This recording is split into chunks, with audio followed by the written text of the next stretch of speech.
partnership. It's not something that we do just at the police level. I'm very proud of the work that the women and the men do in this department. They do amazing work every day. They do that in light of the fact that we still face a lot of staffing shortages. Join the APD.com. I'll plug that 1,000 times. It's on my wrist. Please make sure we do that for recruitment and retention, but our officers and detectives do an amazing job. But we also have great community partnerships. So we're going to highlight a little bit of that today. But we're going to go over some of our statistics, but our statistics aren't everything. But at the end of the day, the mayor and I, we're proud of the work that we did going around to the community, to the various neighborhoods, and getting a lot of really good feedback from people in the community about how they feel, what they see, and ultimately what they'd like to see in a partnership moving forward. So we'll jump into things right away. When it comes to our statistics, we're very proud of the work that's been done in the police department, in the city, and with our community partnerships to keep crime down. We know that there's a reality and there's a perception, and we have to address both of those. But one of the ways that we have to address perception is get our numbers out there so people understand that crime is down in this city. So when we look at property crime, overall, all crime is down. Property crime, burglaries are down 25%. So year over year, 171 to 129. Larcenies are down 943 to 695, a 26% change. So whenever I talk about 4 pillars that we look at enforcement, deterrence, prevention, and education. So that's a host of things. That's making sure that when we look at things like organized retail theft, we work with the district attorney's office and we make sure that we're arresting the right people and prosecuting the right people. But it also means that we're looking at the root cause of crime. So we recognize that when people are committing larcenies, when people are stealing from stores, and they're doing that because they have substance use disorders, mental health issues, when they're doing that because of poverty, that we're also then not just prosecuting those folks, we're actually instead connecting those folks to services. So we're using things like law enforcement assisted diversion to divert people out of the system and getting them help. So those 4 pillars are really important. Our motor vehicle theft, that continues to decrease by 26%. Now I want to say, like, we always want to make sure we pay attention to our trends. So one of the things that we saw recently was that we were having an uptick in car larcenies, motor vehicle thefts, and we were seeing that in certain neighborhoods. So we were getting the message out to our residents to pay attention to what was going on, to make sure, number one, they were locking their vehicles, number two, they weren't leaving their keys in their car, but also we were seeing a couple different models of cars that people were trying to steal. There were things on YouTube about Kias, that people were trying to steal Kias. There was a hack that people could make. That hack has been fixed by the automaker, but there appear to be some people that think that hack is still there. So we want to make sure that the community is aware of that. So while we have a trend that continues to go down when it comes to motor vehicle theft, we also need to make sure we educate the public. So that number continues to go down. And then when you see overall property crime is down by 26%. So again, really good community partnerships, really good work by the women and men of the department to make sure that we continue to have that trend. Just as important, more important, violent crime. Our gun crime continues to trend down, and down in a good way. Now again, 1 shot fired in this city is 1 shot too many, and a shot that we cannot have. When it comes to that though, we have a 41% decrease in confirmed shots fired. Now whenever we get a call for a shot fired in the city, we pull an all-out investigation into whether or not there was a shot fired, to try to confirm whether or not that happened, whether it was on Found It, whether it was fireworks, whatever that might be. So when we look at that number, that 35, that is when we know that there was a shot fired within this city. But that is ultimately a 41% decrease. When we look at the number of shootings, we have had a 63% decrease in the number of shootings. There have been 11 shootings this city. That's 11 shootings too many this year, but that is a 63% decrease. So that's important to note, because again, when we talk about reality versus perception, those two often are one and the same. The reality is that our violent crime is continuing to trend down. It needs to continue to trend further down. And again, we have community partners here today. We can talk a little bit more about what they're doing, especially with our young men and women that sometimes get caught up in violence that we need to do more with to deter and to prevent. Because what the most important thing that we can do is make sure we prevent gun violence from happening. And then when it comes to actual shooting victims, in that 11 incidents, 12 people were shot. That's still a 63% decrease. When it comes to guns recovered and arrests, you'll see those numbers have decreased a little bit. Of note, one of the reasons why the number of guns have decreased over last year, there was a large seizure last year compared to this year, but we continue to investigate vigorously anybody that carries a weapon out there, and we continue to find different strategies to address those issues.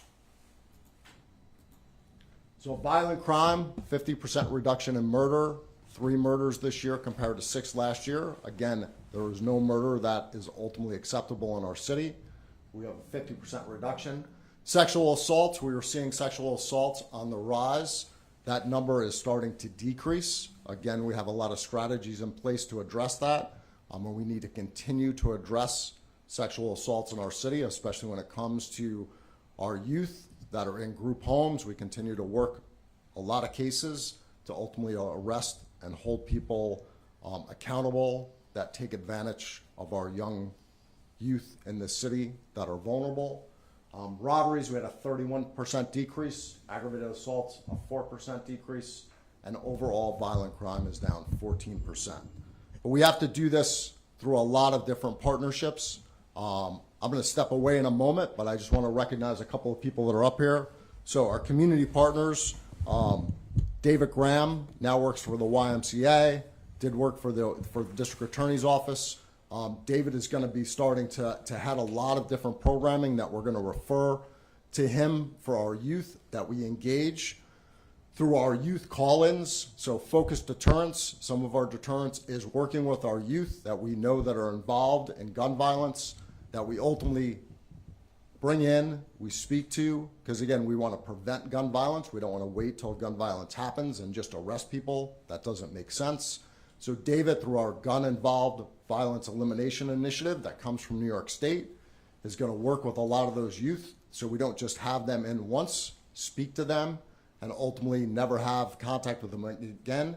David's also run Teen Night with Ron Barrett for 20 plus years. That's been a very successful program that we know has been engaging with our youth. So we'll continue to do that. We also have Pastor Mike Williams up here, who's worked with the coordinator for the Albany Community Land Bank Gun Violence Prevention. He has been a community partner of ours, and we've worked with him and other pastors and community members to make sure that we've engaged with other youth. Lawan Cancer is one of our officers that's worked the To Reach and Connect initiative that we've had in place since around 2014.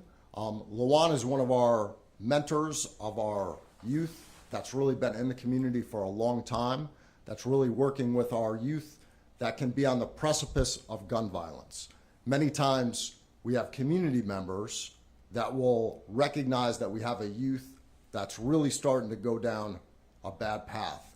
And they will actually reach out to Lawan on their own and say, hey, I have this young man who could really use some direction. And Lawan will start working with that young man or young woman in partnership with other officers, including Anthony Valerian, who's one of our enhanced supervision unit officers, to really start to connect those youth to getting on the right path to many of our other service providers and to really engaging them in that prevention area so we can really make sure that we can make a difference and stop gun violence before it happens. Because again, we have officers and detectives that do phenomenal work every day to investigate incidents after they happen. But we also have to do things before they happen so that never happens, so we never get to that place. So one of the things that came out in our community meetings a lot was around traffic safety, especially the speed limit's been reduced from 30 miles an hour to 25 miles an hour. And in our school zones, we've gone to 20 miles an hour, including many of those, 20 of those different schools where we now have the use of cameras, speed cameras that help us reduce the speed limit and really calm traffic down. So I want to highlight that our crashes are down in the city overall. So overall, we've had a 14% reduction in crashes. And more importantly, we've had a 36% reduction in personal injury. So we know when we reduce the speed limit, when there is a crash, we reduce the likeliness of injury in that crash. So those are the numbers we want to see. The number of uniform traffic tickets that have been written is up there. You'll see there's a 2% decrease year over year. I want to point something out. We don't have a quota in this city. I don't tell our officers they have to write tickets. I would never do that. But we do enforce the law, and we do pull people over. So that doesn't include the amount of times that officers might pull somebody over and advise them that they're violating the uniform traffic laws and that they need to actually change their behavior. Because what we do know is that people do change their behavior when officers stop them and talk to them. So that happens. And the other thing we do know is that if you turned your cameras around, you would see our traffic safety unit is directly across the street from here. Our traffic safety unit, they continue to actually increase the volume of tickets that they write. So their uniform traffic tickets, they continue to go up. So I don't want anybody to see that number going down and think that they can just do whatever they want in the city, because they can't. Because we continue to look at those numbers to make sure that our crashes continue to go down and that we use education, engineering, and enforcement in a way to continue to have our crashes go down, because that's very important for us to do. Great. Turn over the mic. Okay. Thank you. So, the chief touched a little bit on what we heard in the public forums that we had. We held forums all across the city so that we could listen to our residents and talk about public safety. And a lot of it was an opportunity for us to talk about the programs that exist, the work that we're doing, the successes that we've had, and the fact that we do continue to see crime drive down. One of the things that we heard from our residents is that they really want to know more about the resources that are available. And we're going to hear a little bit about some of the resources that are available in the community. Within the city itself, we have a robust summer youth employment program that's going to be gearing up once school lets out. This program is demonstrated and has been studied, and statistically we know that it is engaging youth and helping them to see themselves in their future, to stay engaged, to stay involved, and to ultimately graduate from high school. And so we treat this program as an opportunity for us to really connect with young people and to ensure that they are learning new skills and that they are understanding how important it is and how what future opportunities exist when they remain engaged with the city. And so again, in addition to recreation programs, I want to give a shout out to the Albany City School District, our Hoffman Community Center, which is full and has well over 100 young people that participate in various programs there. Because we are rebuilding that community center, it is going to be closed down.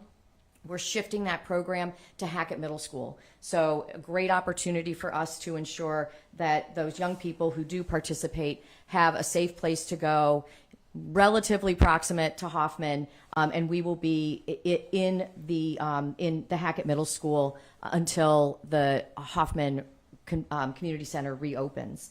People also were very interested in hearing about our Albany Navigates program. As the chief has said, we have to ensure that we are dealing with the healthcare crisis on our streets. It's not a crime crisis, it's a healthcare crisis. We have far too many people who are dealing with mental health issues, substance use issues, and are not getting the healthcare treatment that they need. And so we have partnered with the county and with CARES to create a street treatment team that is out on the street case managing.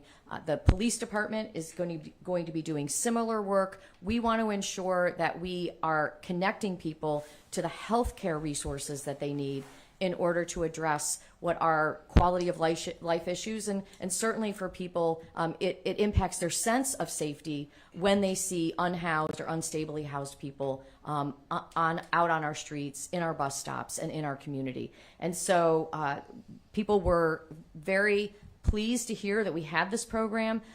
It has already housed more than 22 people, which is a significant number, given that this program is less than a year old. We also heard from our community that they love our community policing.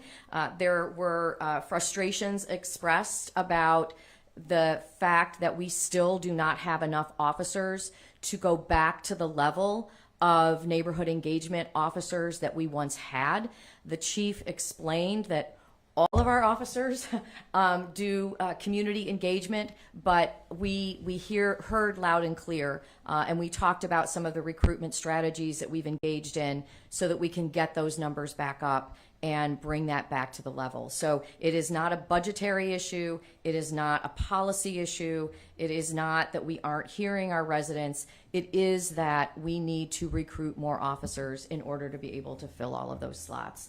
The other thing that we did hear about are these quality of life issues. So ensuring that we have the connection between our residents and how to address those quality of life issues was really important. So we created a new office, and that office has been open now for almost 2 years. We have neighborhood specialists that are assigned throughout the city. Those neighborhood specialists went to these community safety meetings and introduced themselves, really made those connections so that we can help to address quality of life issues. We also talked about, particularly in the summer, all of the events that are coming up.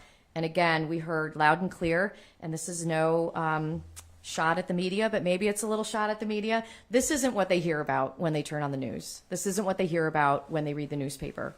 And so they really want us to be far more proactive in ensuring that we get the word out about things like play streets, things like the free movies that will exist all summer long at the Palace Theater, the various pop-up events that the police department does, the various community events that are going on across our community. So we're going to be working to get the word out on that so that people can hear the good news. We also heard about our street infrastructure. The chief talked about it a little bit. People want cars to slow down. We're moving into the warm season, where we have both legal and illegal bikes on our street, driving fast and causing concerns among our neighbors. And so we do have strategies in place to address that issue, particularly the illegal dirt bikes. I know I live downtown, and we had a few cars this weekend who also have those backfire things that are supposed to sound like gunshots, which is right disruptive. People call the police for shots fired when they hear them.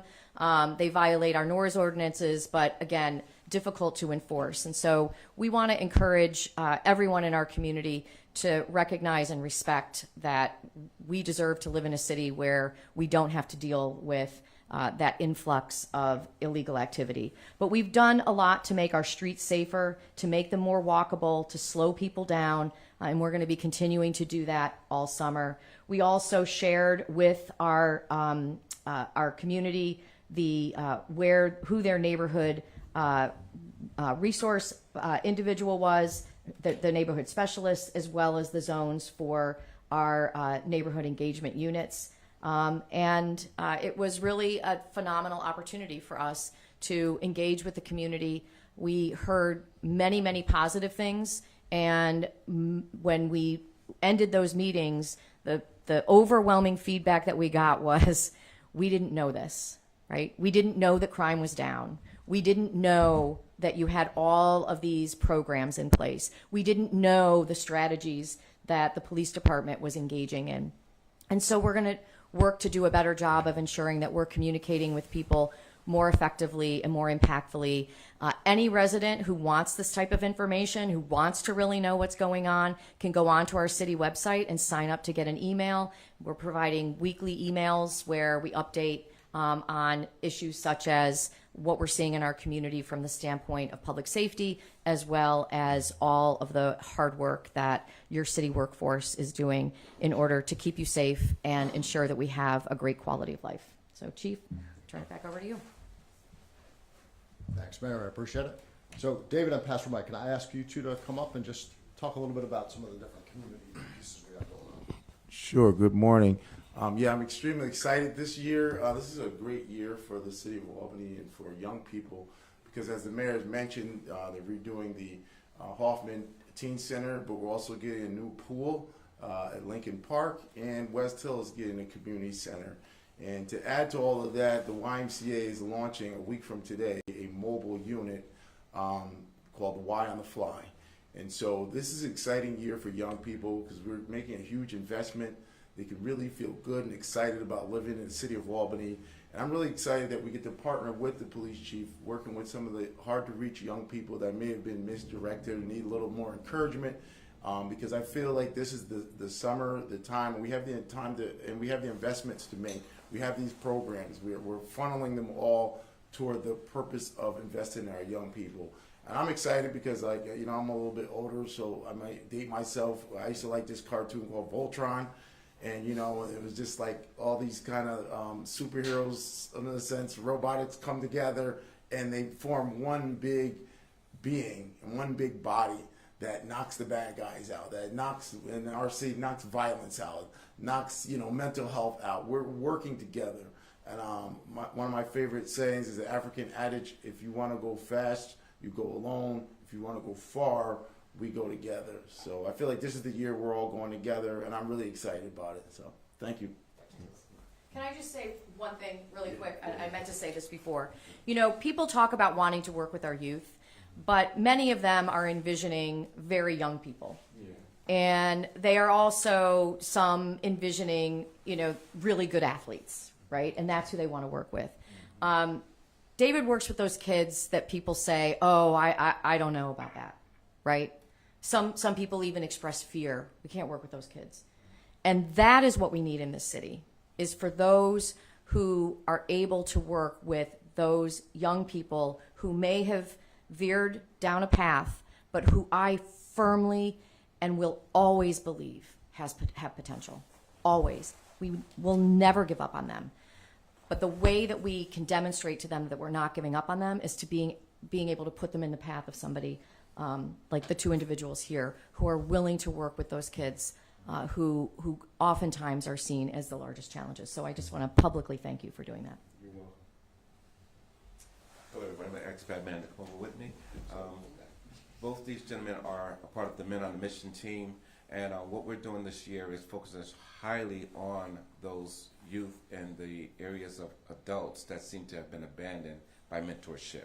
The Albany Community Land Trust Gun Violence Prevention Program has started something very different 3 years ago, and as we began to work, we found out there was a lot of different needs unmet. So we started stepping in and stepping up our game to help meet the needs of those particular issues that were not met. So when families were burnt out of their homes, we collaborated with a host of other organizations and community outreach programs like the Flash, the faith leaders and stakeholders, and we began to collect items, and we began to fund them with book bags, and not book bags, but we began to fund them with some food resources, bus passes to get back and forth where they had to go, and made sure they had good shelter. So when families were burnt out, we stepped up what we did. Instead of just letting them stay out there crying, we helped wipe away their tears. And then we began to work with the probation department and began to work with some individuals on Mondays and Thursdays to try to help those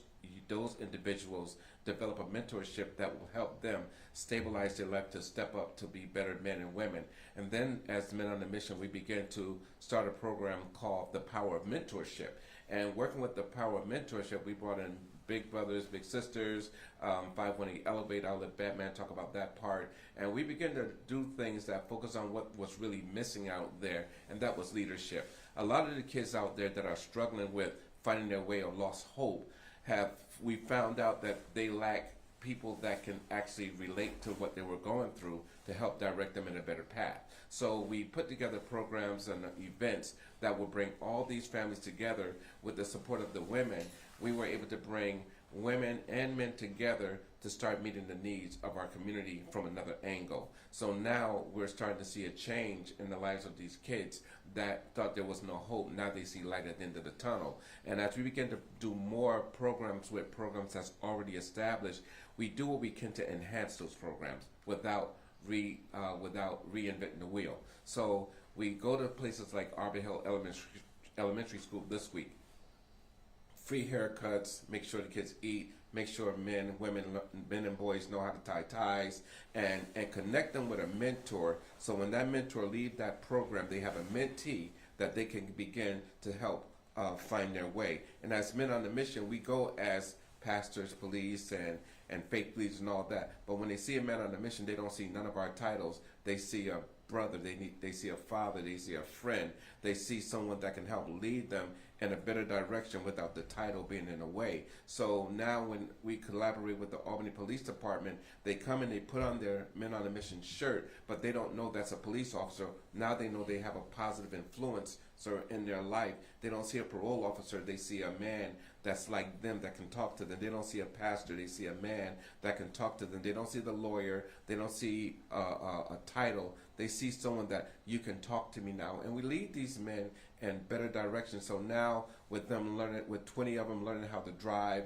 with quite a few of them learning how to go to school consistently now, with quite a few of them now have homes to live in, that were living in their cars. Now with quite a few of them now transitioning their lives, being restored and being rebuilt and being transformed by the renewal of their mind, we're starting to see a better change in Albany. So now what we're doing is doing events monthly that focus strongly on upholding strong family values and the power of mentorship. So now we're bringing in families. We will feed them. We bring food trucks in. We will make sure that they get haircuts. We make sure that they understand our jobs and our resources. And we bring all the programs together. So this is where Batman comes in at, and he talks about what we do. Absolutely. So good morning, everyone. I'm Batman, also known to others as Paul Collins Hackett. I'm born and raised in Albany, and this city means more to me than anyone could possibly imagine. I have kids and family here, so what happens long term is vitally important, and it keeps me up at night. But I'm very encouraged these days. We can't control what happens on national scales. Things get weird, and we can't control that. What I always tell people is things can be different in Albany. In Albany, what we do defines us. How we work together is vitally important.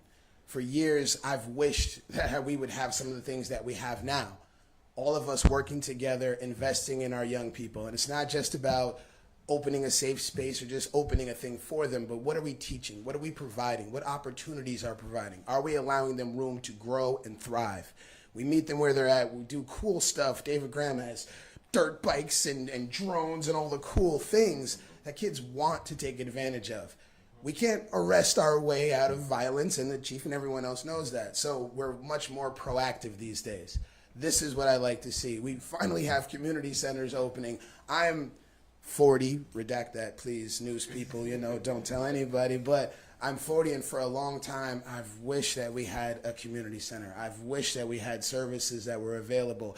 I've watched Graham and Cook work for years doing this, blood, sweat, and tears, thankless job at times, but it matters. So thank you all so much for what you do. So right now, these days, with Pastor Mike leading the way, we're able to connect with organizations like Big Brother, Big Sister, 518 Elevated, the South End Children's Cafe, and people that have demonstrated track records of working with young people with tangible results. I'm from Albany, born and raised. My father passed away when I was 3 and my mother's blind. I was in the Big Brother, Big Sister program. I needed people to care about me when they didn't have to. I needed people to realize that I was more than my mistakes. And we actually have teams of people work in the community that preach that same message, and we offer hope across the board. So as we move forward, like the pastor said, we're going to have events. It doesn't matter. We'll have barbecues, we'll have food giveaways, we'll have movie nights, we'll do anything to serve this community and help the people. On July 19th, we're actually going to have a barbecue in Swinburne Park, and everybody's invited. We're stronger together. The chief has been a great asset in that, and it was great to see this tangible progress that happens. And we have some really cool officers behind the wall who actually help and are on the ground every single day. So I just wanted to express my thanks to everyone who's made this possible, to be a part of it, and I look forward to what we can build together. So can you just, if people want to get involved, how can they get involved? Pastor Mike 1216 at gmail.com. Pastor Mike 1216@gmail.com. When you reach out to me, we will do everything we can to collaborate with you so that we can collaborate with the other organizations. The best way to make what we do work in the capital region is unity, because we need everyone to be in their lane. If you know about housing, we make sure you stay in that lane. If you know about big brothers, big sisters, be a big brother, be a big sister, but we need to do what we do to keep everyone in their lane, because as long as you're in your lane, we can have a powerful impact, but we gotta do it united. So please reach out to me at Pastor Mike 1216@gmail.com, and we will begin to share all of our information with you and bring you on board with us. Thank you. Thanks. And then I just want to do one more thing. Lawan, can you come out here for a second? Yeah. So this is Lawan Cancer. I just want to point out that, when people talk about police and people talk about the impact that police officers can have in a community, Lawan comes from this community. Lawan understands this community. And Lawan, a number of years ago with Nate Pendleton, they said, hey, we can make a different impact. And I want to speak to the impact that officers can have on the lives of the community. Lawan said, hey, we can change just not going out and answering calls, just not putting a Band-Aid on things. When we talk about strategies and initiatives, they don't all come from the top. Many times they come from our officers. And Lawan and Nate said, we want to be mentors. We want to actually give back to the community we come from. And we want to change the way that we look at our youth. And we want to recognize that we can change the trajectory of the youth and understand that the path they're on doesn't have to be negative, that it can be positive. And that was because of Lawan and Nate, not because of anybody in any leadership position. They proved that you can be an officer and be a leader. You don't have to have stripes or a bar or a star on your shoulder to do that. So I just want to appreciate all that. You're welcome to say anything if you want and not say anything if you want. But that is what leadership is. That is what happens when you take a job like this, where you care about your community and you care about how things are. So I truly appreciate the leadership that Lawan showed, Nate showed, and the recognition of what our officers do day in and day out for this community. All right. Any on-topic questions? Yeah. I have one. Thanks. Oh, You do. yeah. So you've been in the job 7 months now, give or take. What has changed under your? 30 years in that. Well, no, I mean, since you're back in the time job. You mentioned the community outreach that you've been doing and the meetings that you've been having, but what else has changed over the last 7 months to, show such a across the board decrease of crime? What's different? So, I think it's those 4 pillars. Like, you can't just do one of them. We can't just enforce things. We can't just turn around and try to arrest people. Like, yes, when people commit violent acts, we have to arrest them. Like, there's no doubt. Like, we can't turn a blind eye to that. If somebody commits a violent act, we have to enforce the law. But we also have to focus on deterrence, prevention, and education. And we have to have community partners to do that. We have to have officers that are engaged in that. We have to let our kids know that they're part of this community. So like when we had in April, we had a youth call-in. We had a group of young men, there was 15 of them, between the age of 14 and 18. And we had to let those young men know that they're part of this community. Like, we don't want them involved in gun violence. Like, their lives they're not worthless. We don't want them dead. We don't want them in prison. Because in their minds, that's where they're going. Like, in their own minds, they're figuring like, oh, well, what's the difference? I'm going to wind up dead or in prison. But we actually want to get the message across that that's not what we want. We need to do something different. And we could sit back and just be like, well, it's our job as police to just, when the crime happens, we'll investigate it and we'll make an arrest and we'll send them away. But that can't be it. We have to have different things. The mayor mentioned the pop-up barbecues. We started the pop-up barbecues the last time I was here. I've heard people criticize those, and I sit back and I'm like, why are you criticizing community engagement? Why are you criticizing something that started in the fact that we recognize that after a shooting happens in this community, people are scared to death, and we want people to not be scared. We want people to realize that the 99.9% of the people, the great people in this community, want to come out of their homes and enjoy the community. And if we don't foster an atmosphere for people to want to come out of their houses and into their community, all we're going to have is people that are scared. And all we're going to have is the 0.01% of people that are willing to commit acts of violence. That's going to be who's on the street. So we need to change that. I think, the other thing to bear in mind is that the numbers were trending down. This is the continuation of a nearly 4-year trend of seeing reductions. And in part, that's because of the incredible work of this department. If somebody chooses to use a gun in the city, we need to ensure that we are doing everything we can to keep the city safe. And so I think when you look at the closure rate for shootings and homicides in this city, we're also holding people accountable. And that's an important message as well. And I think one of the things that also signals is that it's not, that's not who we are. To the point of what is Albany? Albany can be different.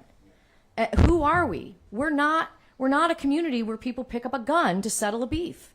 And so I think part of that, it does have a ripple effect and an impact when you have leaders like those from the community who are here sending out that message, when you hear it over and over again, and then when you see the accountability that occurs if somebody does choose to pick up a gun and use that gun.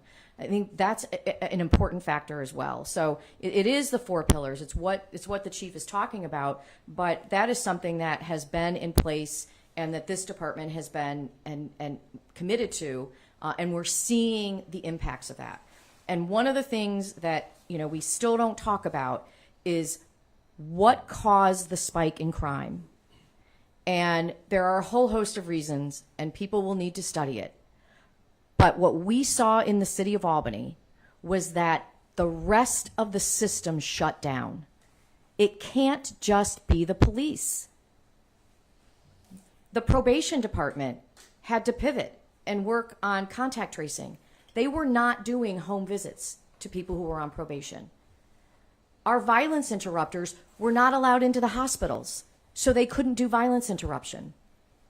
The courts shut down, so people who were supposed to be sentenced, weren't being monitored other than by an ankle bracelet. And by the way, it's not like in TV where, there's somebody like following that person, right? We find out after the person usually has done something bad. That wasn't happening. And so you have a police department that was showing up to work every day and doing their jobs, but the rest of the system was not functioning the way that it normally functioned. And now that it is, and now that we are going back and using these strategies, the crime was down because these strategies work. The work that these folks do works. But it's, so that's another factor in this of why we're seeing this decline. I'm not surprised by it because I know that the work that our officers do, the work that these community-based organizations do, the work that the violence interrupters do, they matter. They work when we do them, when we fund them, and when we commit to them. Thank you, everyone. Thanks. Any off topics, Chief? Any off topics or? I don't have anything if you got something. Yeah, there was an investigation going on with a taser incident last month. We just want to know where it stands and if you guys have any updates on that. It's still under internal review right now. But I can tell you this, no one got tased. So that attorney, I don't know, I thought people had ethics, but no one got tased. Fair enough, thank you.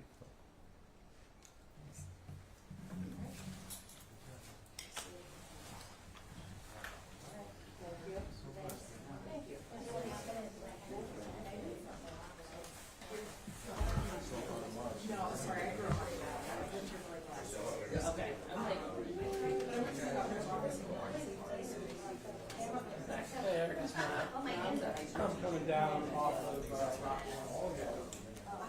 Do you want to